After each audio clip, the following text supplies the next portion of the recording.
ఈ big boss stage మీద మన బర్నీ గారు గురువు గారు అని చెప్పాను. బర్నీ గారు గురువుగా ఎవరు ఎంటర్ అయ్యారంటే మన నాగబాబు గారు. అవునండి, మరి ఆ బర్నీ గారు లాకెట్ లో అమ్మ ప్లస్ గురువు అని రెండు పెట్టుకున్నారు కదా. ఆ లాకెట్ లో అమ్మ వచ్చారు, అదే విధంగా గురువుగా ఎవరు అంటే తన గురువు అయిన మన నాగబాబు గారు వచ్చారు.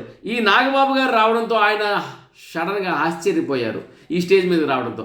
ఆయన సాష్టాంగ నమస్కారం, తల్లికి గురువుకి సాష్టాంగ నమస్కారం చేశారు మన బర్నీ గారు. వచ్చిన తర్వాత బర్నీ గారు బర్నీ గారు కూడా గురుగారు మరి నాగబాబు గారు మీరు రావడం ఏంటి నా కోసం అంటే, నిన్ను చూడటం కోసం ఈ స్టేజ్ మీదకి వచ్చానయ్యా, నీ కోసం నేను బిగ్ బాస్ని చూస్తున్నాను, నీ ఆట కోసం చూస్తున్నాను, అందుకని చెప్పి నిన్ను ఇలాగ స్టేజ్ మీద నుండి చూడాలని, ఈ స్టేజ్లో చూడాలనుకుని ఇక్కడికి వచ్చానని చెప్పి నాగబాబు గారు చెప్పడం.